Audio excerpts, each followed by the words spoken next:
Donc la métropolisation, c'est un phénomène par lequel les bassins de vie et les bassins d'emploi se sont élargis ces dernières décennies, et donc qui concerne beaucoup la Suisse romande. Et donc ça se traduit par beaucoup de gens qui travaillent loin de leur domicile et qui parcourent, par exemple, voilà, beaucoup de kilomètres en voiture pour aller travailler. En fait, c'est stressant. Et beaucoup de personnes considèrent que voilà, au quotidien, c'est peut-être un peu stressant, qu'ils aimeraient retrouver une meilleure qualité de vie.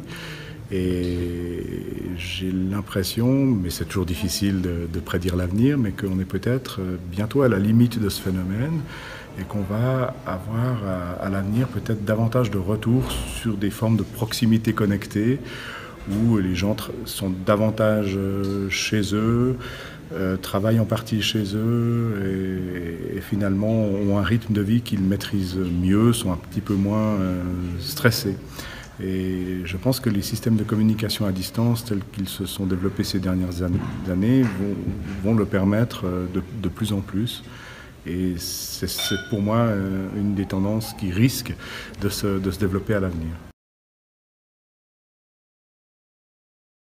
Oui, donc la métropolisation, je pense qu'elle a beaucoup d'implications sur le marché immobilier, à commencer par le fait que maintenant, depuis une dizaine d'années, les ménages ont tendance à se localiser en fonction des accessibilités ferroviaires en Suisse romande.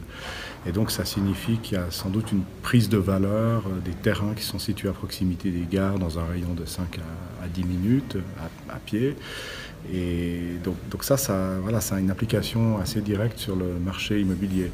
A contrario, des zones qui seraient périurbaines, associées au réseau autoroutier, qui est de plus en plus embouteillé, peut-être à terme vont stagner en termes de prix pour certaines d'entre elles.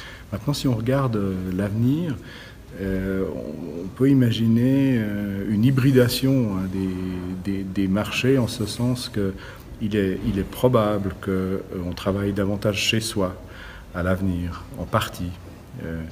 Qui dit travailler chez soi suppose d'avoir une pièce dédiée, parce que c'est assez pénible, enfin, du point de vue d'une majorité de la population, de mélanger sa vie privée avec sa vie professionnelle.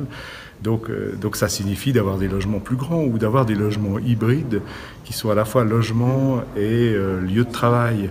Et donc quelque part une espèce d'hybridation entre le marché immobilier professionnel et le marché immobilier privé.